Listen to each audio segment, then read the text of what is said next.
And we are live.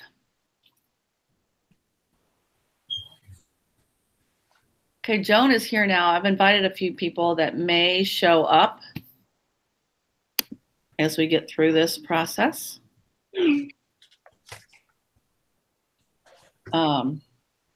Okay, but let's go ahead and get started. This is the book. Hi, TJ. See TJ?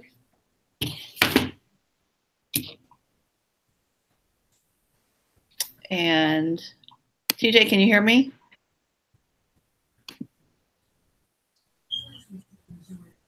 Joan, can you hear me? I can hear you. Okay. All right, David? Yep, I am here. Hold on. Okay, go ahead and get started, David. Okay, good afternoon, everybody. Joan, can you hear my voice? Joan? I can hear you fine. Okay, awesome. Good afternoon, everybody. Make sure that you could hear me. Great. Good afternoon, everybody, for those that can hear my voice. I am very, very excited to come to you all to share the great gold nuggets that is leadership gold. Great. Good afternoon, everybody, for those that can hear my voice. Feedback there, Nanette. Come to you all to share. Okay. It sounds like a lot of echoing going on.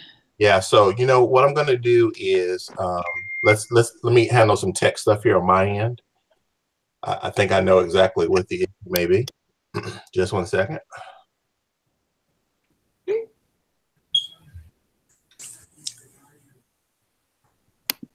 Okay, Randy, you ready? Yep. Get it? Best thing, Randy, is you just go pull it up on mine. I can't. You come on over here.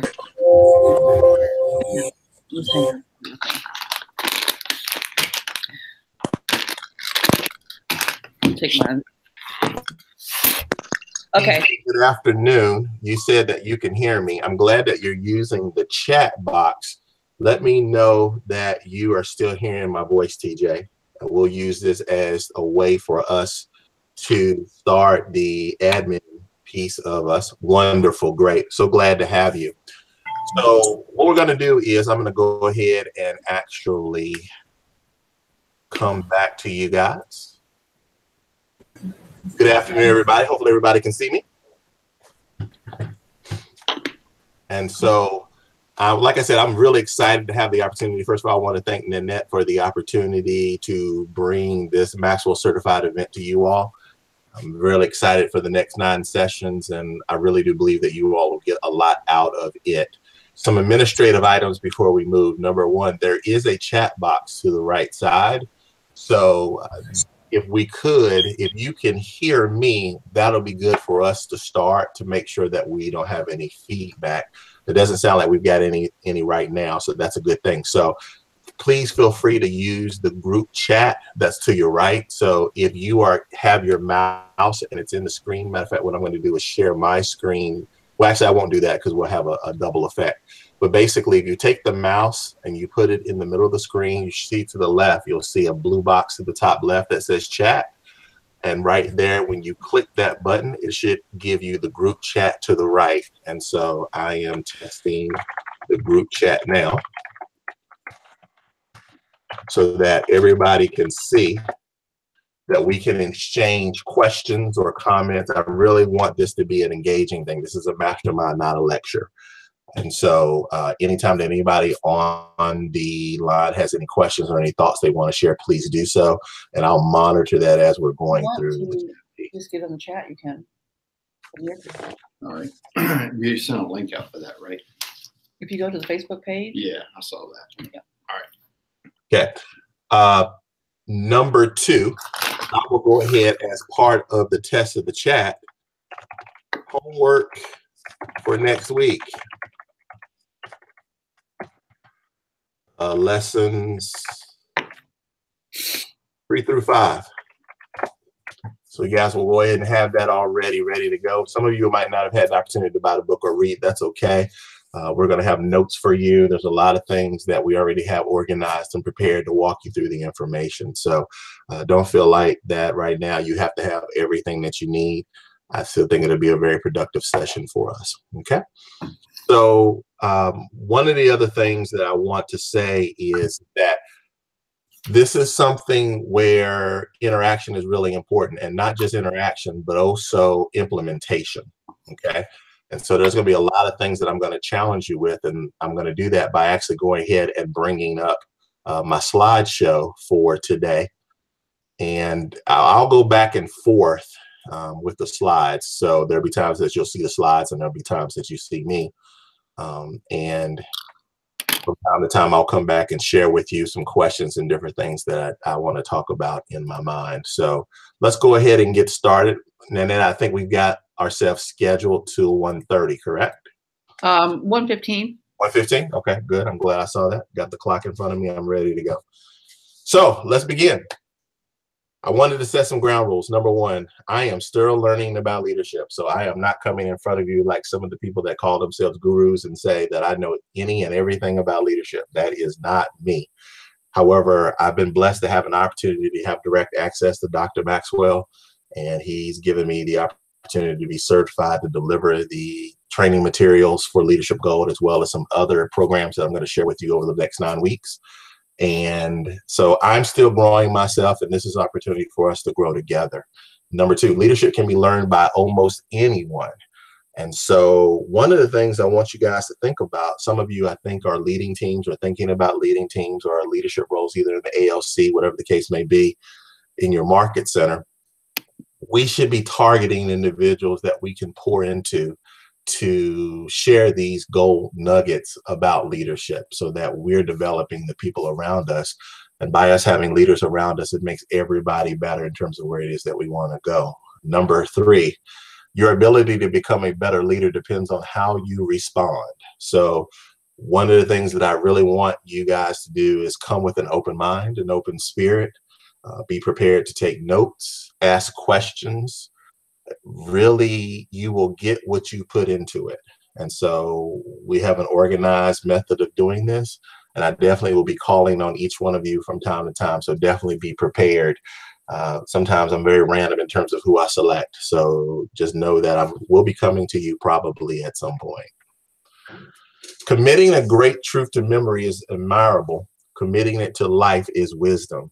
This is a popular quote that's also in the Leadership Gold book by William Arthur Ward. And the reason why we bring this up is because we have a system to make sure that you're getting the most out of this mastermind. And basically it's called the ACT system. So while you're taking notes, I'm going to make a recommendation that you have not 3 letters, but 4 letters that you put in front of the notes that you take. Okay. A, you want to put next to notes that you take that you need to apply. As we're going through these things, this is kind of like your action items or your homework assignment. What are the things that I can apply immediately from this mastermind?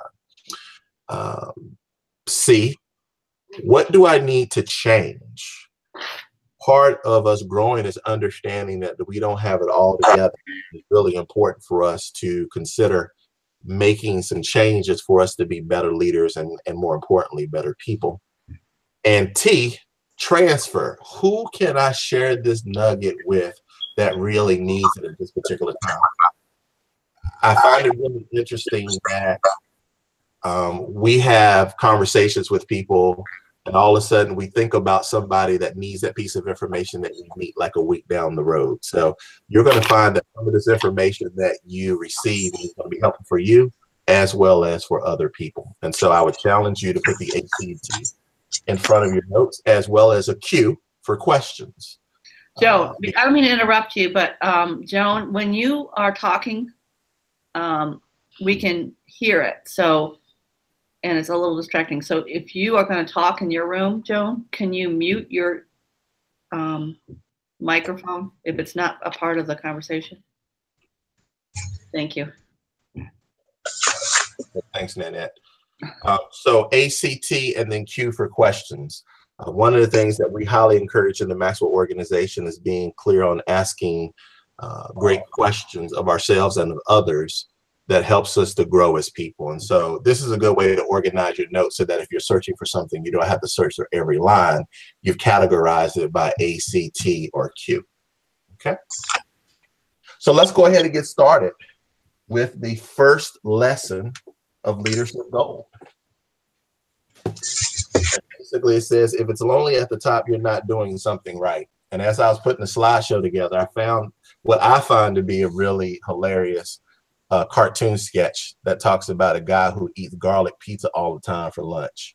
Of course, it's only at the top, stop eating garlic pizza for lunch, kind of humorously saying that a lot of people don't want to be around you. And there are times sometimes our personalities bring a lot of garlic to the table just because of how we treat people or how we interact with people, just not conducive to where it is that we should be going as leaders. And so few leaders are successful unless a lot of people want them to be. So we're going to start on page 4 of the book. At the top of the page, you have it. Few leaders are successful unless a lot of people want them to be. And so what you see is a picture of a mastermind group I run once a month here in Atlanta. It's made up of CEOs. It's made up of ALC members here in Atlanta. It's made up, actually, if you look at the gentleman to the right with the beard, he is actually a student getting ready to go into medical school. As a matter of fact, within 30 days, he's on his way to Greece to do a residency in oncology. And so it's a very diverse group of individuals that really have pushed me to be successful.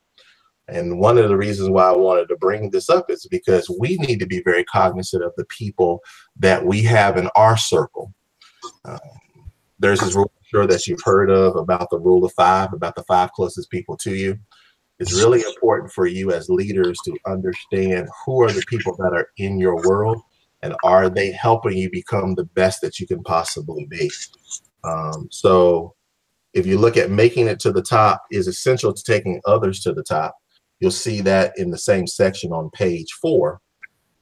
And it talks about there's a lot of people in this world who are willing to give advice on things that they've never experienced. And they seem to be more of a travel agent in terms of being able to tell you how to go and do things, but they've never been able to do it themselves, or they have or they've encouraged people to do these things, but they have no idea how to do it. And so they become world-class travel agents in terms of pointing the finger at this, that, and the third versus them even having the ability to have done it themselves. And what you really want in your world are actually tour guides. And this is a shameless plug for a friend of mine that I went to college with in Curacao. He actually owns his own excursion company for Carnival Cruises. It's called IRE Tours. And so they really know a lot about the island. My friend Dennis is going to be on the far left in the picture. And these are individuals that have experience with the island because they've lived their life on the island and actually helping people get around it. And it's the same thing for your business. You want to make sure that you have people in your world that know how to lead, that they know how to build something, that they have credibility in what it is that they say. And so my challenge to you is just to kind of assess the people that are in your world, because no one should be alone, and leadership is not leadership unless you have people in your world. But it's important for you to have the right people that you are leading. And that leads to credibility. So on the same thing on page 4, you'll see that to gain credibility, you must consistently demonstrate 3 things for you to gain credibility. Number 1 is taking initiative. Yeah, back there. That. Sorry. It's okay. I'm getting there. Okay, no problem. Is that you? I'm fine now. I turned my phone on. Okay, great. So let's talk a little bit about initiative, number 1. I feel like that, I'll stop sharing and come back. This is one of the biggest challenges that we have in terms of building teams, because I think sometimes we focus so much on bringing people on the team and not necessarily focusing on, are they someone that practice initiative? I've got several coaching clients right now that are dealing with people on their team that have trouble with taking initiative, and you have to get up to go up.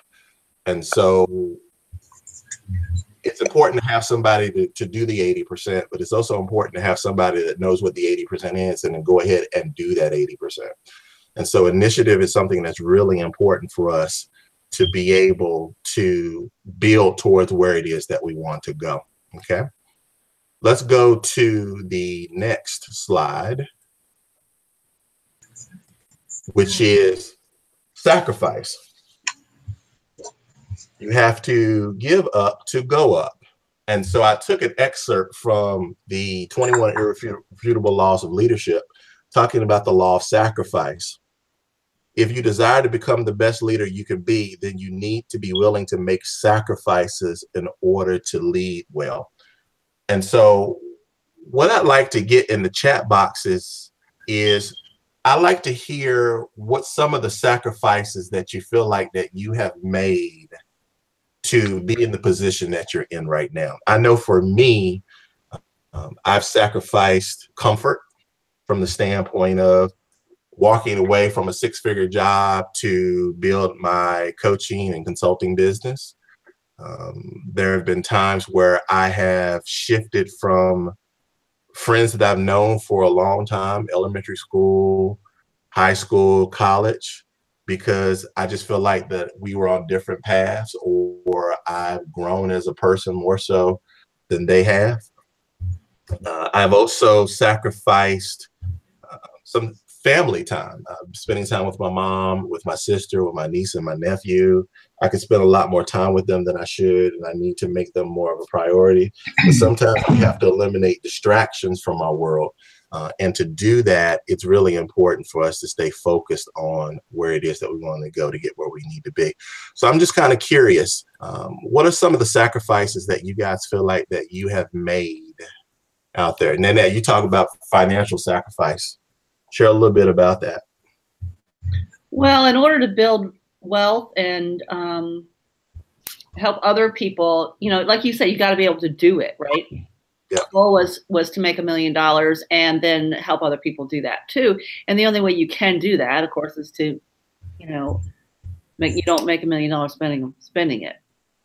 So it means a lot of sacrifice. Like there's specifically one of the things I sacrifice is I don't have cable TV in my house. Okay. Which is a good thing because I don't really like it, but that's you know, about $100 I don't spend on a monthly basis. And right now I'm doing a lot of building a business and building my real estate business. And so I'm not spending a lot of money that I would have spent otherwise. You know? Right. So it's a lot of savings going in on that. And so, because I'm a part of a team now. And it's not just me and my ideas. Do you find that there's even more sacrifice when you have other people that you're responsible for? Oh, most certainly. Most certainly. Whereas, you know, if we don't have the money to pay me this month, you know, is it just pay other people? Is it just money though? Are there other sacrifices that you make as being a leader? Oh, no. It means that I'm up at 4 o'clock in the morning, you know, and I don't go home and go to bed until it's done. So, do you find that there's a sense of accountability with that? It's very motivating. Yeah.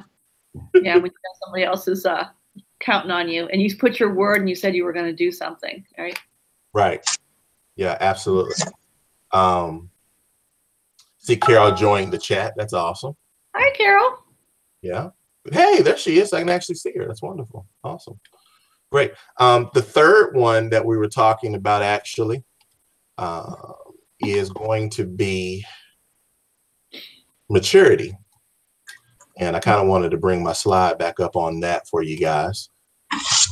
maturity in terms of you have to grow up to give up. I know that this leadership process for me, the growth process has been really challenging because it really put in front of me a lot of things that I needed to improve on as a person.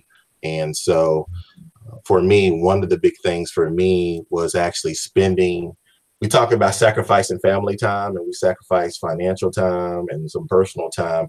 For me, I actually gained some personal time versus sacrificing it. And I just took that time and put it in other places. So for me, I really wanted to focus on my spiritual growth. So I made a point of being really consistent about blocking Sundays to spend time at church and writing in my journal and reading when I needed to read. So some people would consider that to be a sacrifice because you were sacrificing when it's a nice day here in Atlanta, being outside and walking or just enjoying the crowds. You're rubbing it in, huh? Because we got snow. Right, I know, right? Yes, I should rub that in, but it is 6 inches of snow.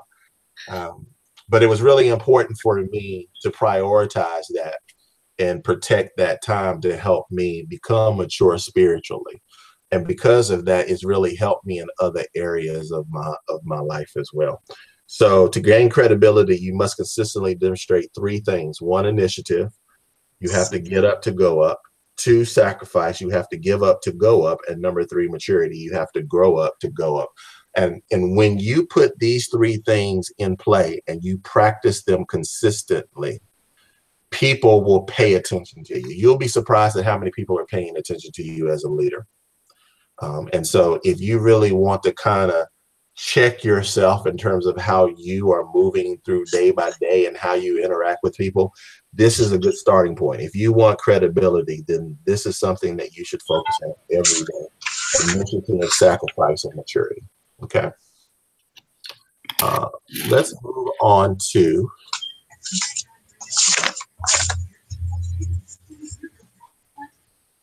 get the slides back up for you guys.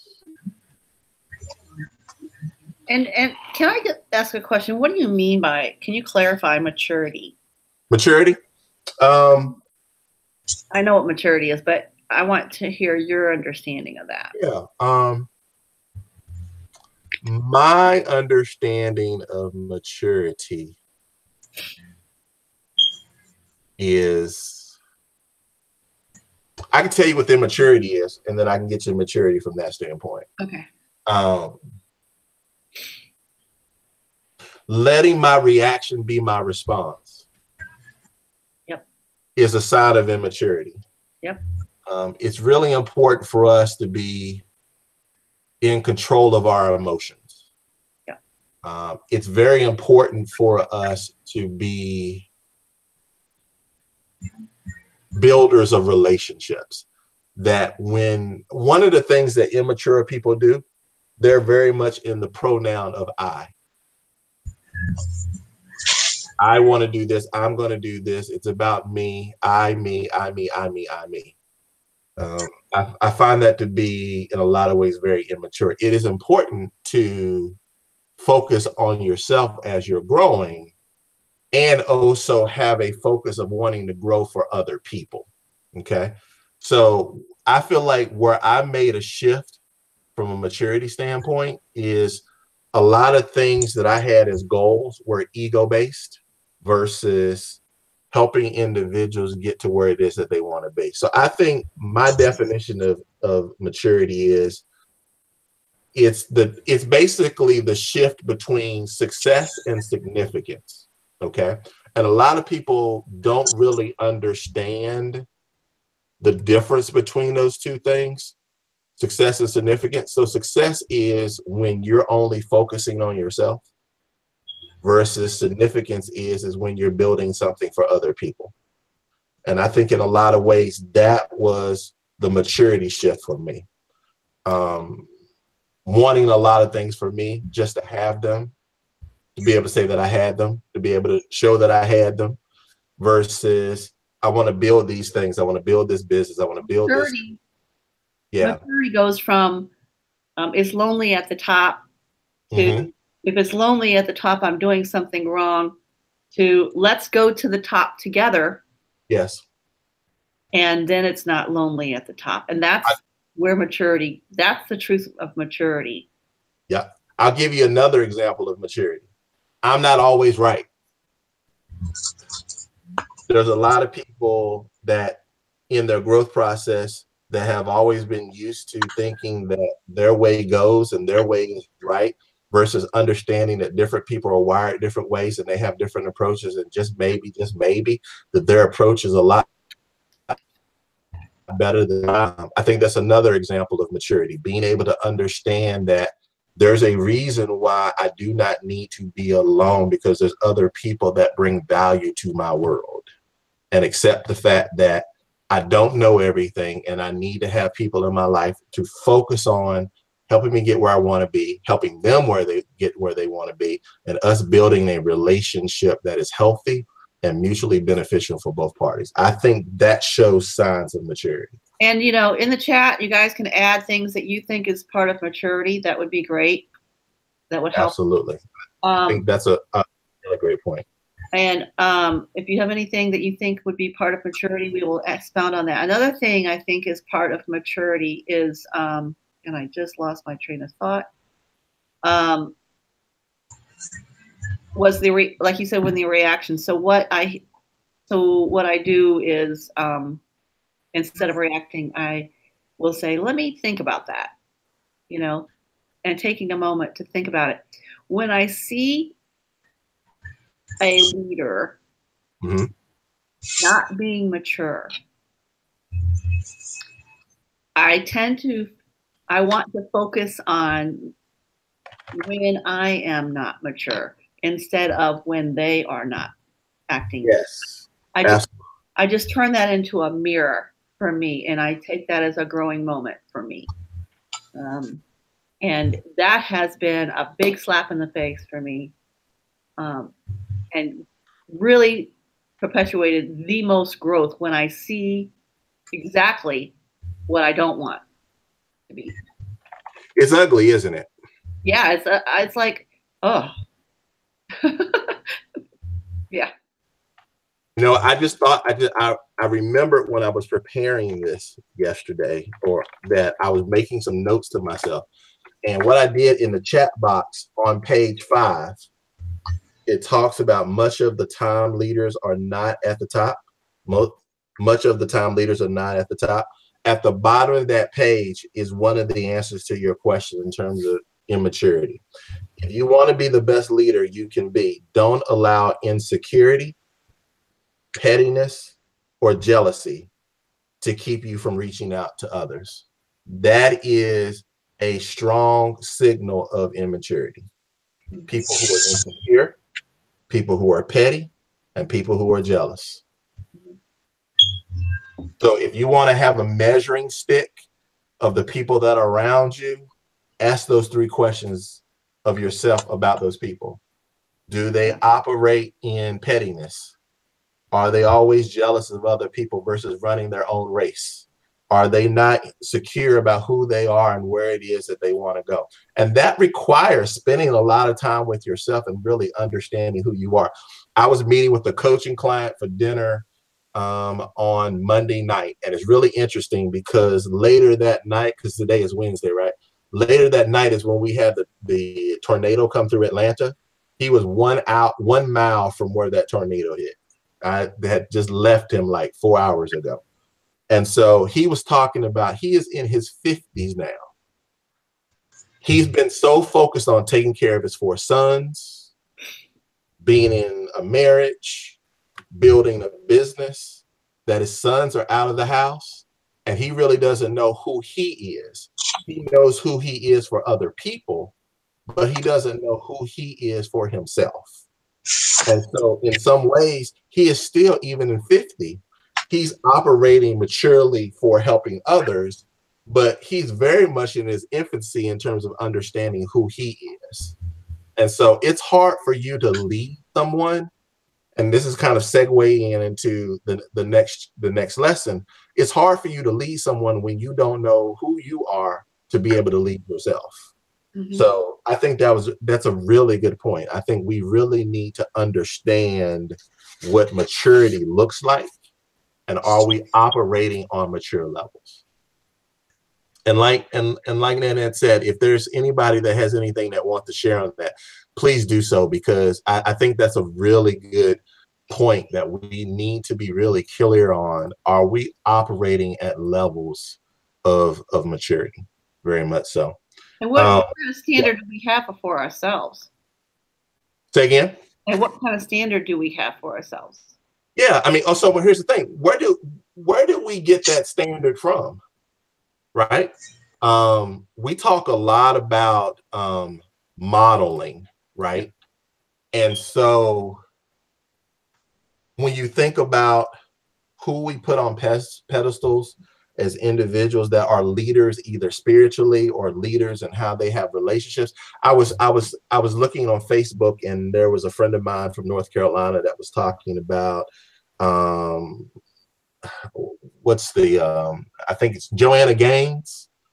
I can't remember the name of the show that they have because I don't watch the show, but I know who I can pick them out of a lineup. Basically, she was admiring the relationship that it perceived to have, right? But everybody has problems in their relationships. It's amazing how we can mask relationships issues for the sake of the public, right? So we got to be really careful about the models that we have. We need to have people in our world that are operating in authenticity with us to show us exactly what is happening in their world. Now, there's a sense of vulnerability with that, because you got to understand that if you're going to enter into a relationship where they're going to be vulnerable with you, then the expectation is that you're going to be vulnerable with them. That's the only way that works. And so I feel like part of being a leader is not necessarily sharing everything about who you are, but there are going to be times where you need to be vulnerable to be able to make the emotional connection.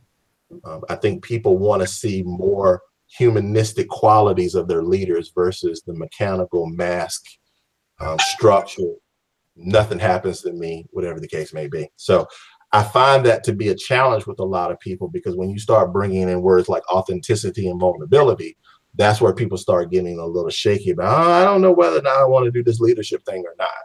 But I tell you, some of the most powerful moments that we've had in the Maxwell organization is when John has been vulnerable about his health, about his relationships, about his failures, about money. Believe it or not, John Maxwell, Paul Martinelli, they still have this voice in their head about fighting the enemies of what is the next dollar coming from, because they have a lot of people that they're responsible for. There are 16,000 certified Maxwell speakers, coaches, and trainers around the world in 30 countries. They're responsible for us. And it costs a lot of money to run that organization. So just because you've got a lot more resources and a lot more money doesn't mean you still don't have the same challenges. They're just on a bigger level. Carol says leadership grows from humility and gratitude. Carol, can you take your yeah, absolutely. off and kind of expound on that? Can you take your Absolutely. microphone off? I would love to hear from her on that. Do you know how to do that? I don't know. Carol. Carol, can you take your microphone off?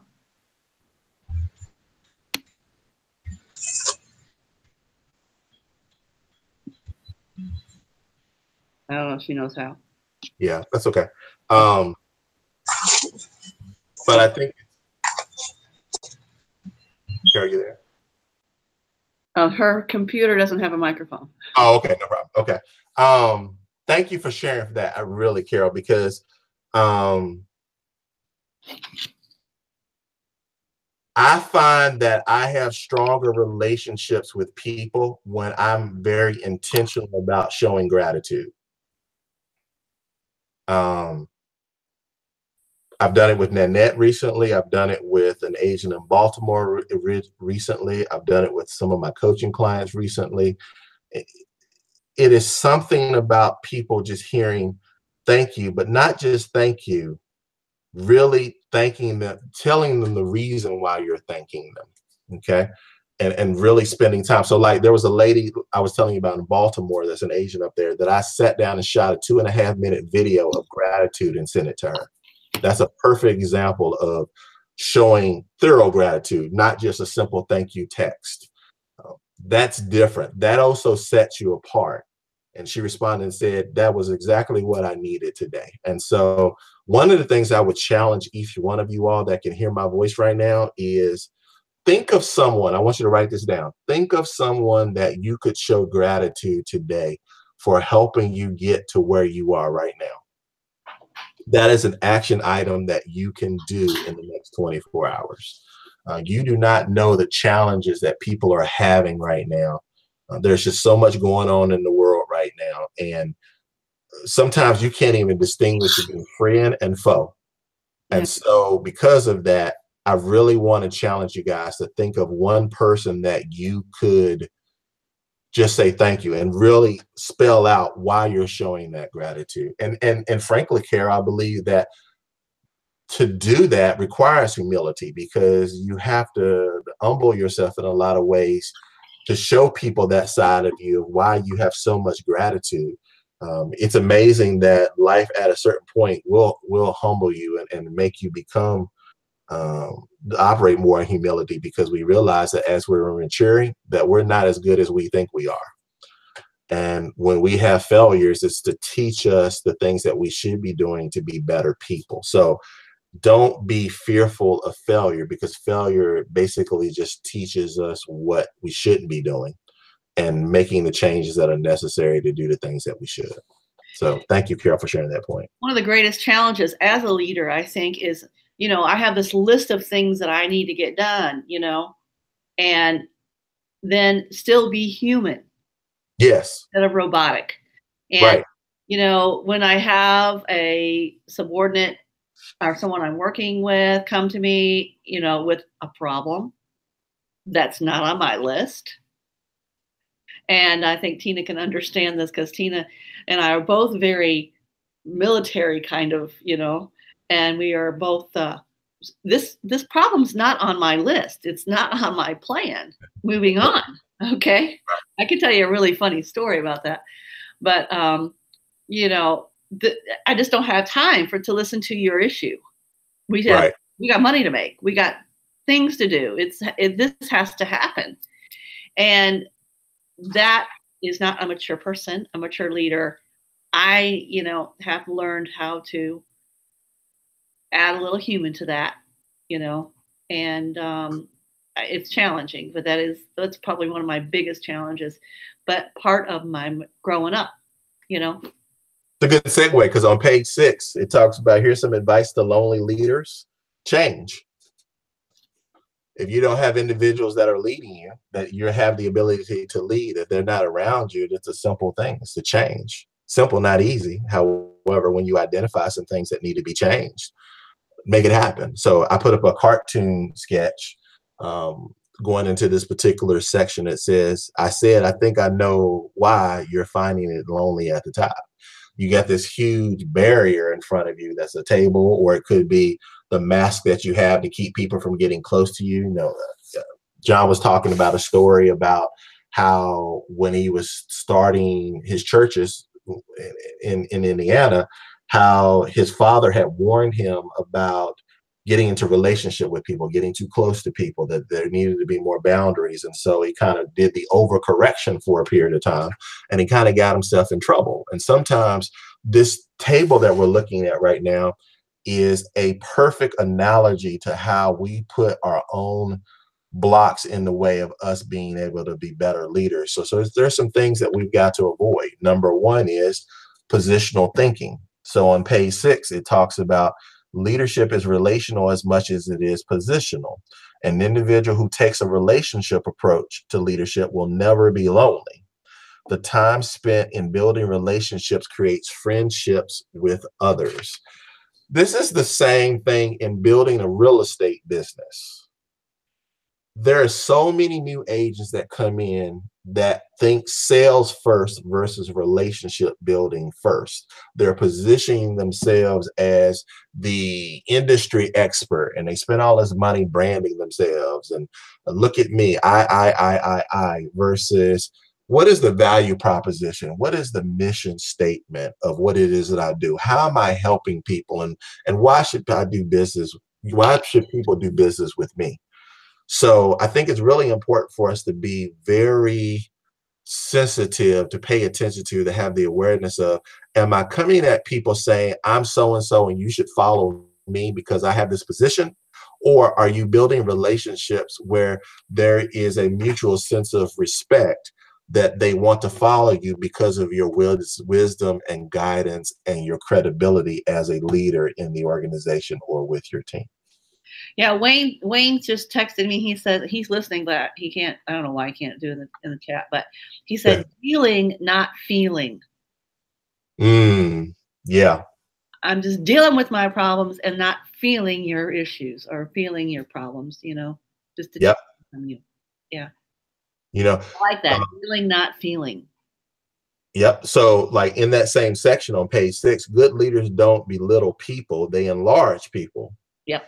So, like, positional leadership keeps potential leaders from developing and creates loneliness for the one who leads, because the people around us are the ones that really help us develop, as much as us reading a book or being on this mastermind, whatever the case may be.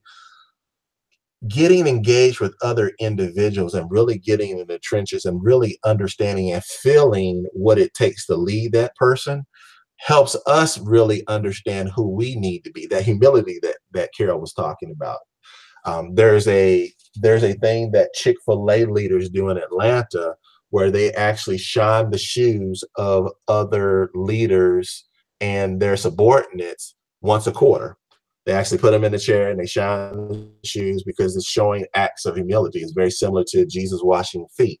There's some symbolism with that to show that we have to be servant leaders, not just positional leaders, right? Yeah. 2, one of the things that we can do to be better relationship leaders is a book. It's called How to Win Friends and Influence People. I've read this book. There's like 3 different color schemes in the book, but it's basically the same book. I think the book was written like in the 20s or 30s or something like that, but it still has power even for today. So if you read the book, read it again. If you haven't read it in the last year, it is a great book to kind of give us little nuggets on how to be relational leaders instead of positional leaders. Okay. We also need to understand that we are in the people business. If you become indifferent to people, you may only be a few steps away from manipulating them. And we're going to be very careful about manipulation versus influence. There's a difference between the two. There's a difference between influence and manipulation. To me, influence is really understanding who the person is and adding value to that person where they are, versus using a script or using some sort of emotional tug to get people to do what it is we want them to do. It's a very distinct difference between the two. Going back a little bit to the second one of the things that we want to do is, I think I did put that slide in, to realize the downsides of success and failure. That's number 2. So number 1 is avoid positional thinking. Number 2 is realizing the downsides of success and failure. I have one of my coaches at John Maxwell talks about the perspective that we should have of failure. Basically found another way how not to do something versus us trying to avoid losing or failing at something, because there's a lot of lessons that are involved in failure. I had a good friend in McLean, Virginia, tell me once that I had to change my relationship with that word for me to be successful. I spent so much time trying to avoid failure, only to understand that that is part of the process of growth, maturity, and success. So I think in a lot of ways, Nanette, when you ask what maturity looks like, find someone that's failed a lot and they've learned their lesson from failure. I think you will find a lot of maturity in those types of people. A lot. All of us have. But it's kind of interesting. I kind of want to stop there for a second, because I think that one of the things that we should think about is, think about a time where we failed at something, and this is for everybody that's on the call. And if you want to, you can put it in the chat. Yeah, please. Think of a time where you failed at something and you learned a very valuable lesson that you have implemented to this day.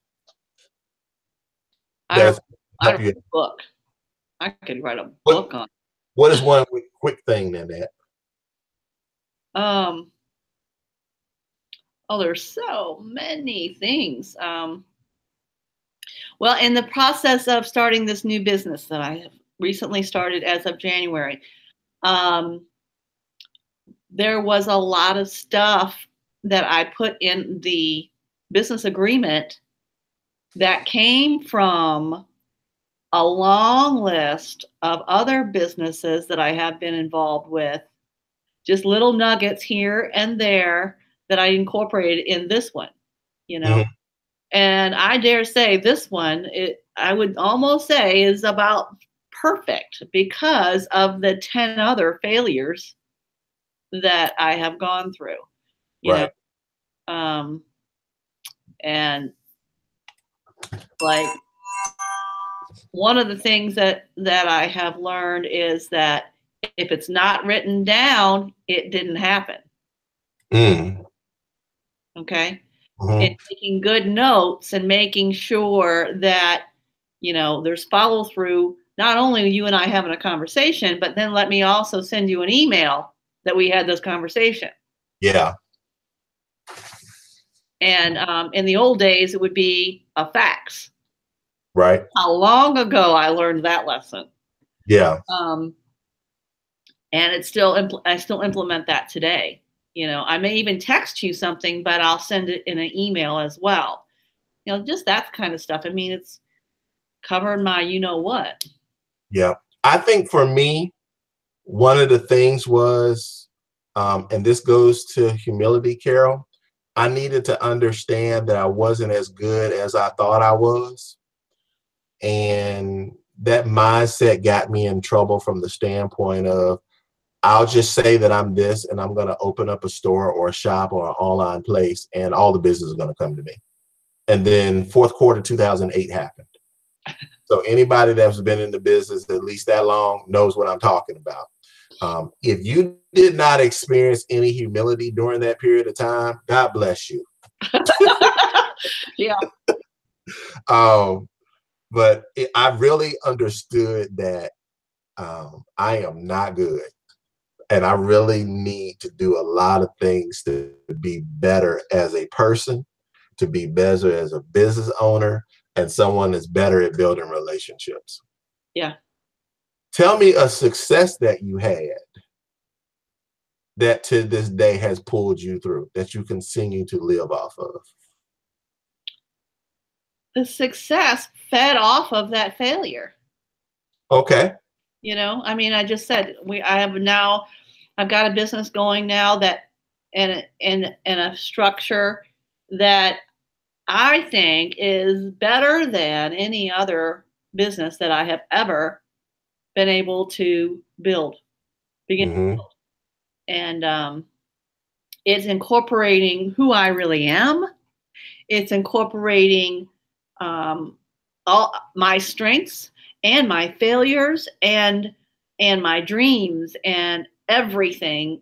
And finances are, I mean, it's written in such a way that it's just outlined in a way that I'm not saying that it won't fail, but it's pretty darn close to one of the best outlines of a practice business that I've ever seen, because I took it from other people too. I said, hey, I went to 5 other people and I said, right, this is what I'm doing. Give me more. Give me some of that. And they gave me some, and they gave me some, and they gave me some. And so that came from their failures and successes too.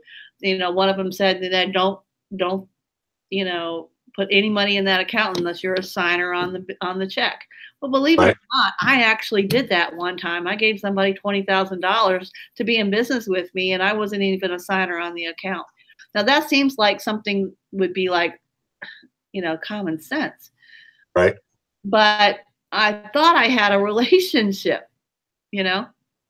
Mm-hmm. and I thought there was trust, and I thought I'd get around to getting my name on the account, and that never did happen. Just stupid stuff like that. So initiative, right? Taking initiative to do the things that needed to be done. Right. And just follow through, doing it the way you're supposed to be doing it, not halfway doing it. Right. Absolutely. And that's where your standard is, right? Right. And this time I went and I asked for advice and people that have even a higher standard than I. Those people. Right. Those people I want to be like. Right. It's one of the reasons why I got involved in the Maxwell organization. And one of the sacrifices that I made was a financial sacrifice. It costs money to have access to be able to deliver what it is I'm delivering to you right now, but also be coached by his team of mentors to help me understand where I need to improve and go where I need to go, which kind of segues to page 9. It was a good segue that you started at. Page 9 is basically the application exercises to this particular lesson. Mm-hmm. So in the chat box, I put the words that relate to, are you better at the science or art of leadership? And so basically the science or the technical side of it is the strategy, the planning, and the finances. So for example, everybody on the call is probably a KW person that's running a real estate business of some kind. So there's a book called The Millionaire Real Estate Agent Book. Basically, if you want strategy and planning and an outline of how you're supposed to do your budget, it's sitting right there. I'm going to make an assumption that everybody on the call has a budget. And if you don't have a budget, then I want you to write in big letters, budget, and put an A next to it. And probably a C, because if you don't have a budget, then you need to have A and C. If you do have a budget, but you haven't looked at it in a quarter, then it needs to be a C, because you are a CEO and you should be looking at your budget at least once a quarter. Okay, so that's what good leaders do, is to make sure. I heard once that time is the currency of life. And so you should have a budget for your money and you should have a budget for your time. And so you feel out of whack with either one of those things, it's because you're not budgeting it properly.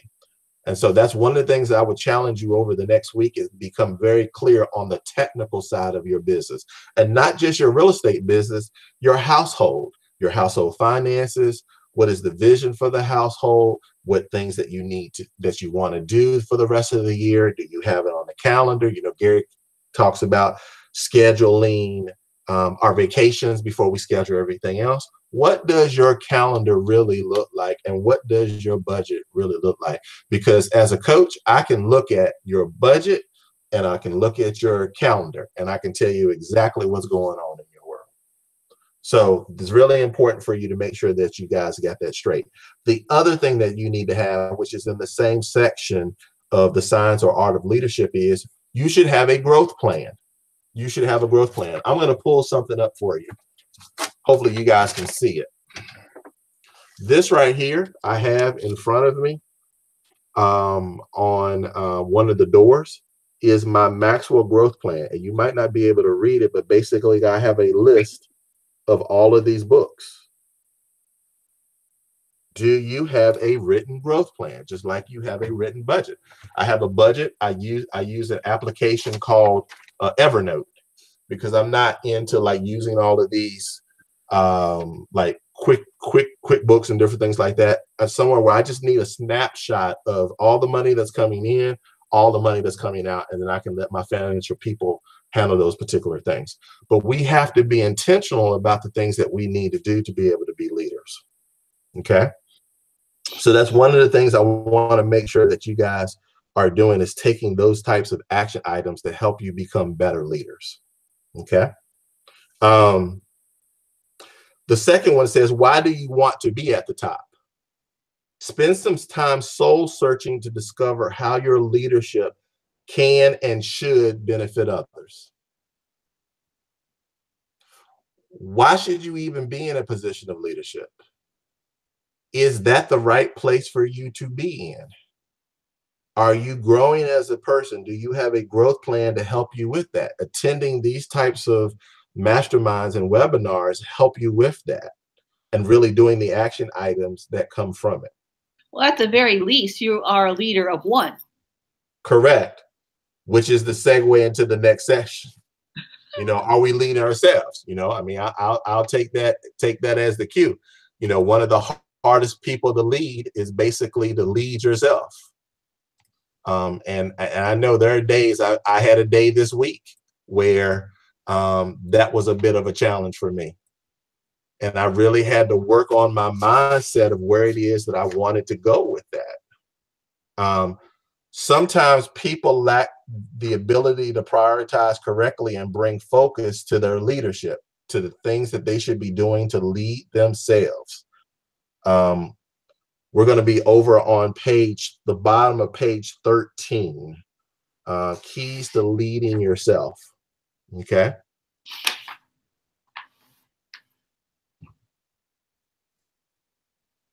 So I'm going to let everybody have a minute to be able to go over there and get settled with that. There's a book I wanted to recommend to you guys called Winning with People.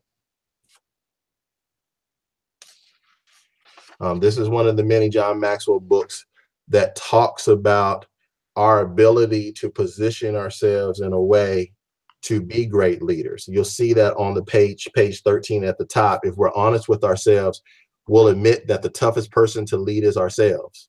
Most people don't need to worry about the competition. We spend too much time worrying about other people versus staying in our lane, focusing on what we should be focusing on. That is a distraction.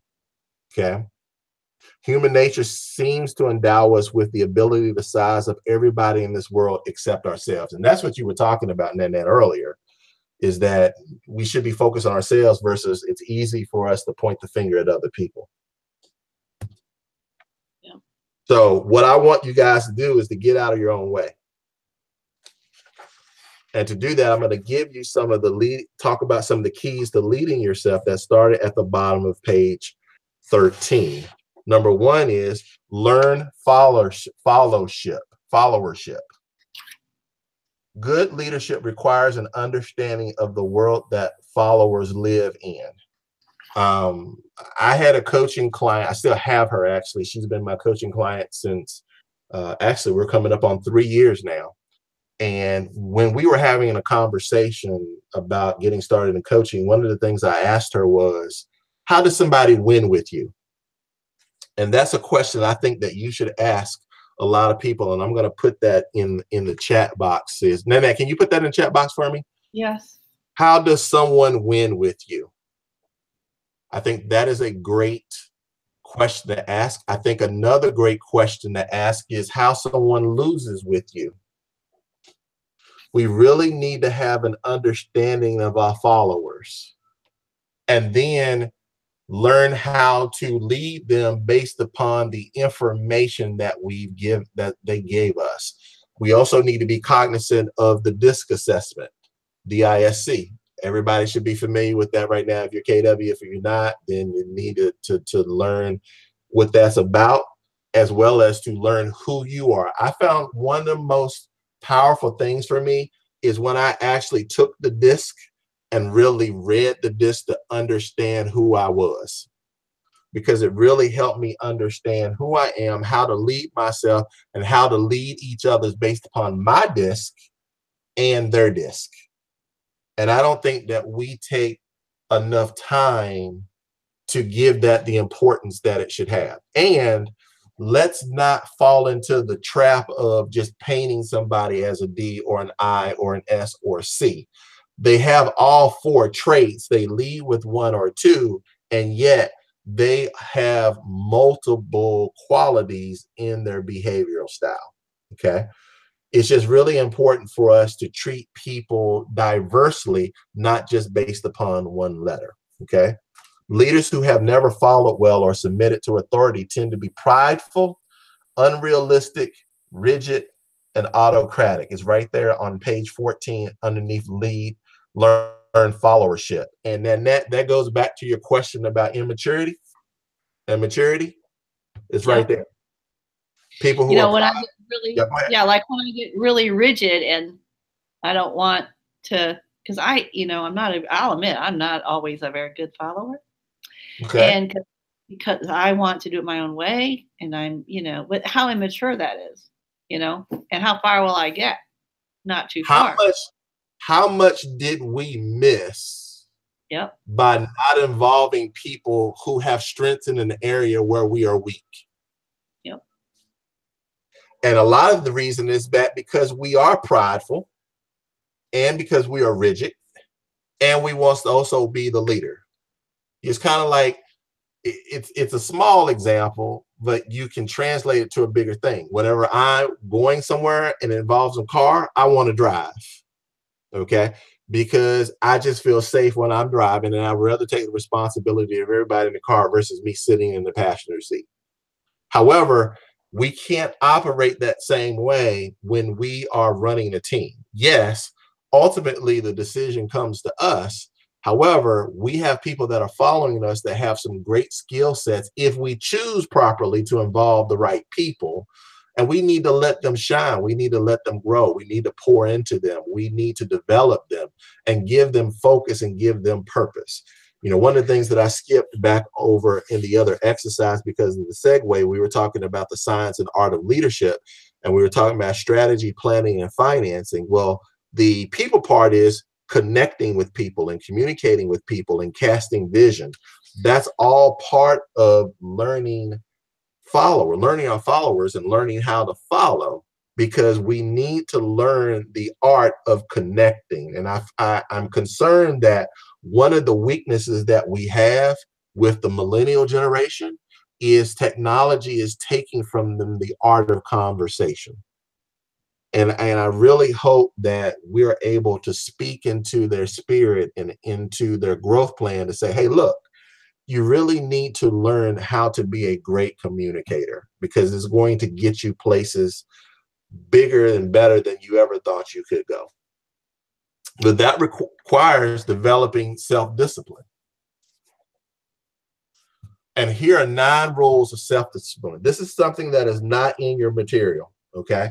This is something that I wanted to throw up for you guys and have a conversation around. So I really encourage you all that if there's something that you want to share into this, please do so, okay?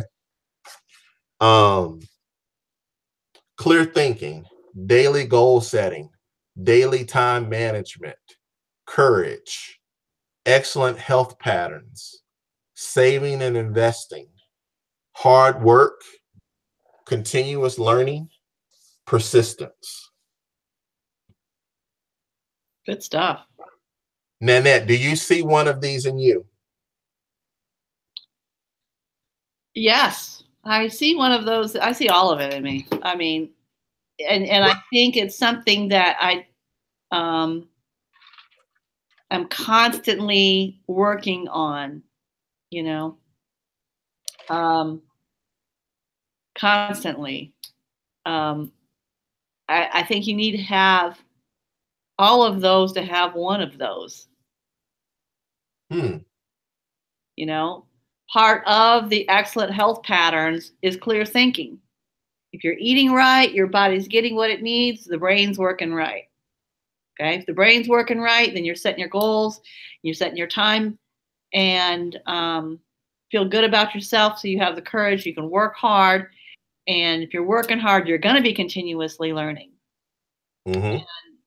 And then if you're continuously learning and working hard, you're going to have success, which is going to create momentum, and that causes the persistence. Wow, you hadn't even looked at that slide. That's impressive. I should be doing your job. You should be. A lot better than me. That's the whole point of leadership versus followership. Well, this part I've really been focusing on, having gone through what I've been through over the last 7 years.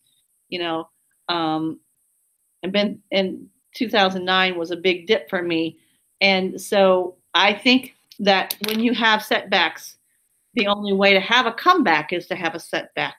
And as low as you go is as high as you go. Right. Went pretty darn low. So when you're there in the pit, you don't realize how far you are from the top. But as I have been making progress and pulling it back together, I'm seeing who I was before, and who I was before was right here, and who I am right now is right here, and I haven't even begun. Mm. That's how that happens with growth, and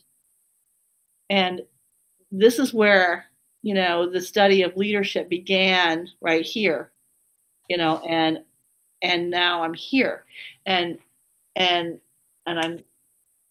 I see where I was before, and now, you know, I'm just sorry, I'm kind of going on a tangent, but yeah. Hope that was helpful. Yeah. So for me, the one of the things that I feel like that people have challenges with is time management. There's a book called The Miracle Morning that seems to be a popular book that a lot of people recommend. There's another book that a lot of people probably have not heard of. The One Thing, absolutely, Carol. Matter of fact, I'm going to do a shameless plug.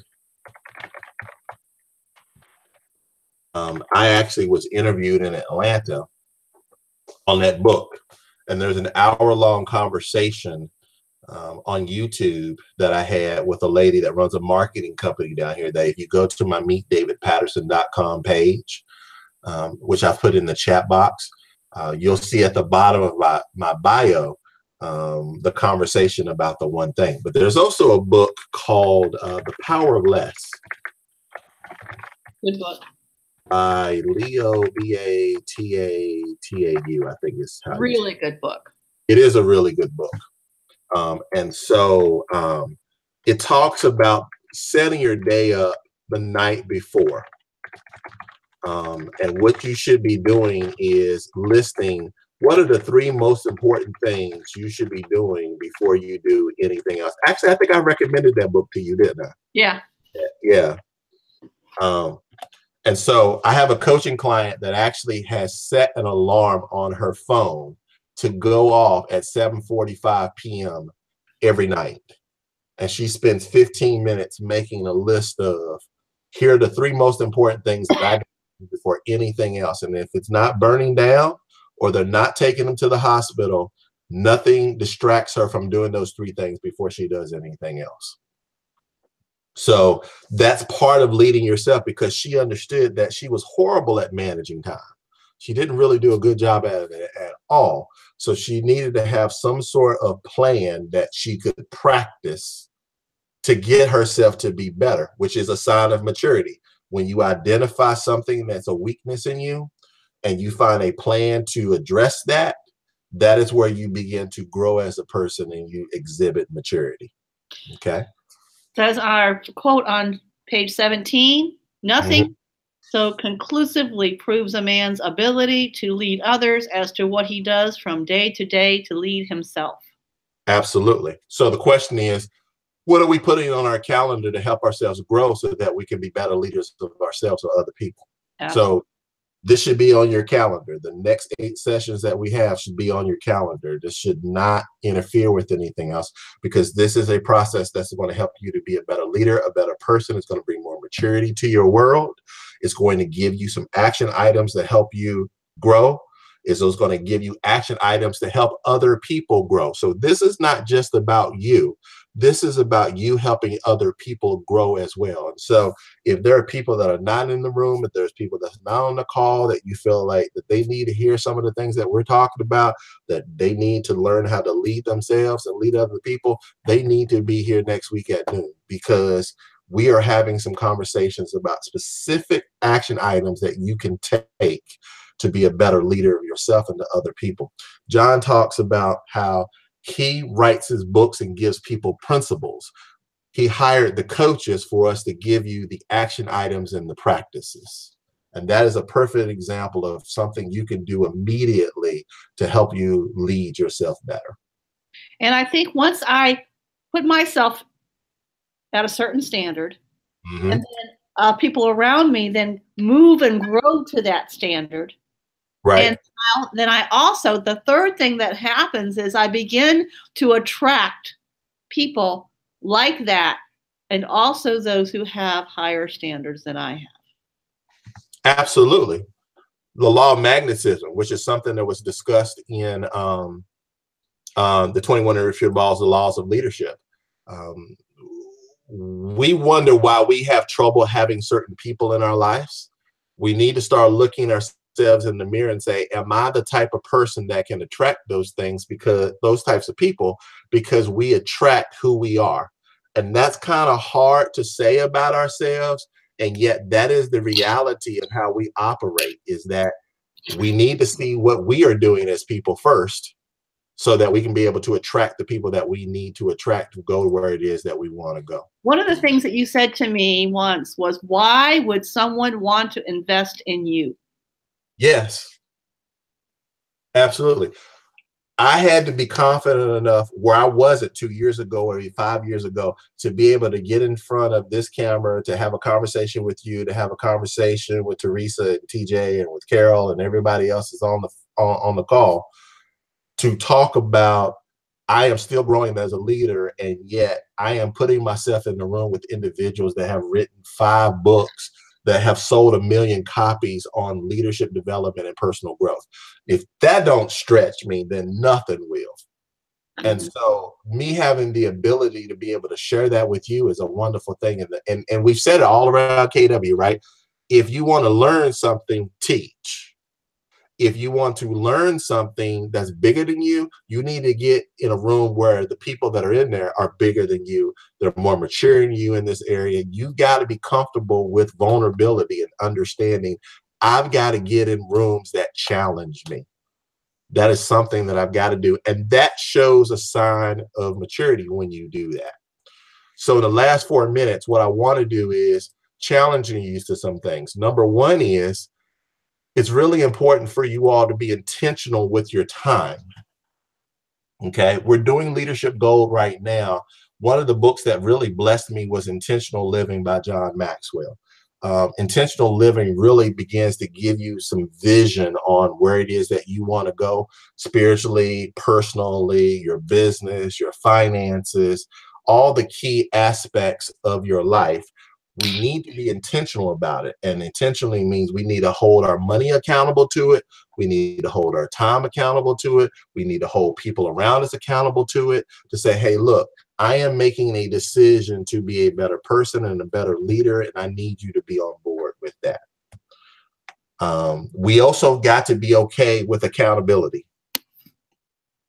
We need to seek effective accountability. Effective accountability on page 16. Effective accountability begins way before we take action. It starts with getting advice from others. For leaders especially, this often develops in stages. And the first stage is we don't want advice. Right, Nanette? Right. That's a terrible thing. I'm telling you now. It was bad. It's bad. Yes. And so it's important for us to understand that we need to have individuals that don't have agendas other than helping us be the best that we can possibly be. 2, we don't object to the advice. So now we're becoming a little open to that, right? And then we welcome the advice, because now we understand that we've got to exhibit some humility in our growth process so that we can listen to other people to help us get where we need to be. And then we need to actively seek it. Who are we meeting with on a consistent basis that can give us advice on where it is that we are going? If you don't have somebody on your calendar that you consistently meet with to actively seek advice, that is an action item that you can take today. Because we need people to pour in us, to challenge us, and help us see clear of some of the obstacles that we have in front of us.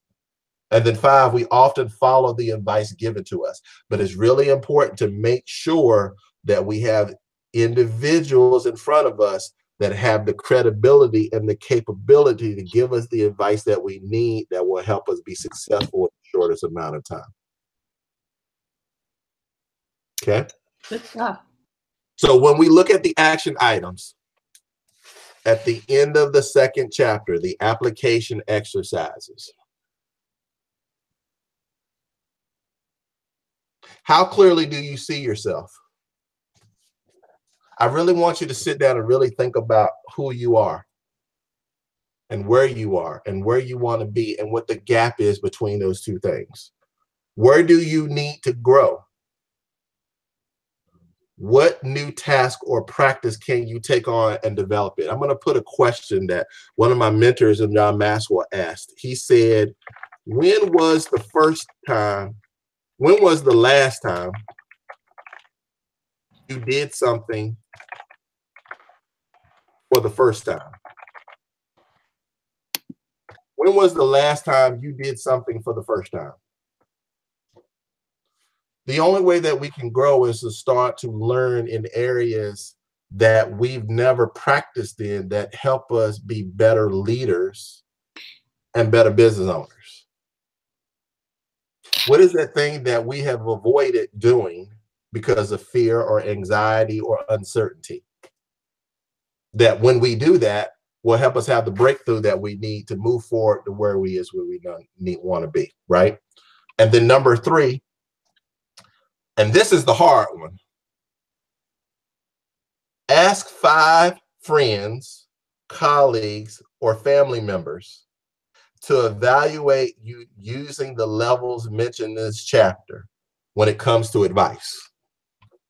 I want you to find out from people that are outside of your capsule, because it's hard to read the label on the bottle when you're inside of it. It's important for you to ask 5 people and ask them, how well do I take advice? And here are the 5 categories. I think you would be surprised at the answers. I can tell you right now, they'll tell me that I'm really bad at it. And yes, it's going to make you uncomfortable. Yeah.